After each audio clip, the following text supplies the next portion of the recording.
56 वर्षको भारतीय मूलका अमेरिकामै बस्ने महेन्द्र पटेल जो जर्जियाका हुन्, उनी वालमार्टमा गएका थिए टाइनल किन्नका लागि। टाइनल किन्न हिँडिरहँदाखेरि उनले देखे कि एउटा मोटराइज कार्टबाट चाहिँ एउटा बच्चा झर्न खोजेको जस्तो छ। एक्कासी उनले त्यो कार्टबाट बच्चा झर्न लागेको जस्तो देखे र बच्चालाई उनले समाउन गए, होल्ड गर्न गए ताकि बच्चा तल नझरोस् भनेर। अनि त के चाहियो, ती महिलाले महेन्द्र पटेललाई आफ्नो बच्चालाई किडन्याप गर्न लागेको चार्ज लगाइन्। पुलिस आयो, महेन्द्र पटेललाई समात्यो, जेलमा लग्यो।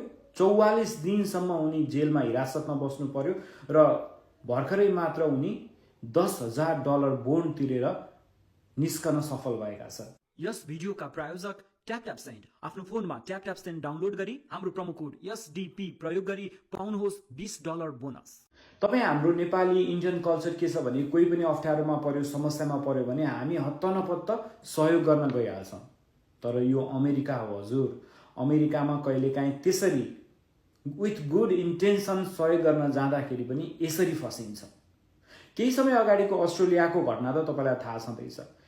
एकजना आमाले आफ्नो बच्चालाई ब्याकयार्डमा तेल लगाउनु भएको थियो, त्यो फुटेज खिच्नुभयो, लाइभ गर्नुभयो र त्यो फुटेज देखिसकेपछि कसैले रिपोर्ट गरिदियो कि यहाँ बच्चामाथि ज्यादती भएको छ, बच्चाको नाङ्गो फोटोहरू सार्वजनिक गरियो, तेल लगाइयो भनेर। त्यो आधारमा त्यो महिलालाई महिनौसम्म जेल बस्नु पर्यो र अन्ततः यो नेपाली कल्चर अनुसार यो गरेको हो, यो हजुरआमाले गरेको माया हो, प्यारेन्ट्सले गरेको माया हो भनेर निकै लामो समयसम्म बहस गरिसकेपछि अन्ततः त्यो महिला छुट्नु भयो र उहाँमाथि लागेका चार्जेसहरू खारिज गरियो। यहाँ अहिले महेन्द्र पटेलको केसमा पनि त्यस्तै भएको छ। $10,000 बोन्डमा त उनी छुटेका छन्, तर उनीमाथि लागेका विभिन्न चार्जेसहरू अलोङ विथ किडन्यापिङको चार्ज पनि त्यो मुद्दा अहिले पनि चलि नै रहेको छ। उनको एउटै गल्ती थियो कि त्यो लड्न लागेको बच्चालाई उनले जोगाइदिए।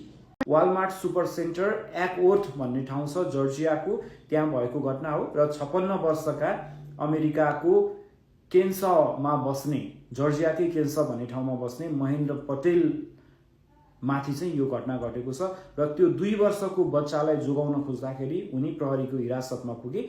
मार्च 22 तारिकको दिनमा पुलिसले उनलाई विभिन्न चार्जहरू लगाए, जस्तो सिम्पल एसल्ट, सिम्पल ब्याटरी र किडन्यापिङको यो 3वटा चार्जेसहरू लगाएर उनलाई कभ काउन्टी एडल्ट डिटेन्सन सेन्टरमा विथआउट बोन्ड राख्यो र अप्रिल 17 तारिकमा चाहिँ सर्भिलेन्स फुटेज वालमार्टले सार्वजनिक गर्यो, जसमा चाहिँ स्पष्ट रूपमा देख्न सकिन्थ्यो कि त्यो बच्चा लड्न लागेको थियो।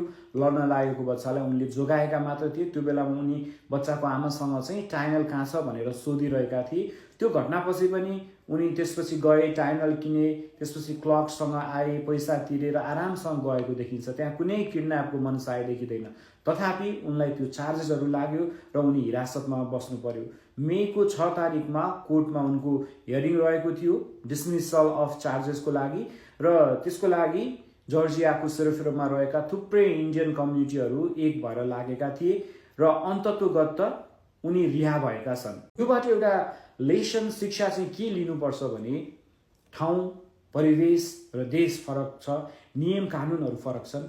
नियम कानुनहरू नबुझ्दा नजान्दाखेरि अप्ठ्यारोमा पर्न सकिन्छ। त्यसैले अमेरिकामा कतिपय ठाउँमा कोही मान्छे लडेको छ भने पनि गएर त्यहाँ तपाईँले मद्दत गर्न खोज्ने अथवा कोही लड्न लाग्यो भने समाउन जान खोज्ने लगायतका जुन हामीले नेपालमा गर्छौँ नि त्यो खालको गतिविधिहरू चाहिँ नगरिदिनु होला। कम्तीमा आमा बुवाहरूलाई चाहिँ यो भिडियो देखाइदिनु होला, सम्झाइदिनु होला। यस्तोसम्म समस्यामा परिन्छ भनेर के गर्ने, देशअनुसारको भेष त गर्नै पर्यो नि, होइन? यो भिडियोलाई जनचेतनाको लागि सक्दो सेयर गरिदिनु होला र हामीलाई फलो गर्नुभएको छैन भने फलो गर्नुहोस् है त। नमस्कार।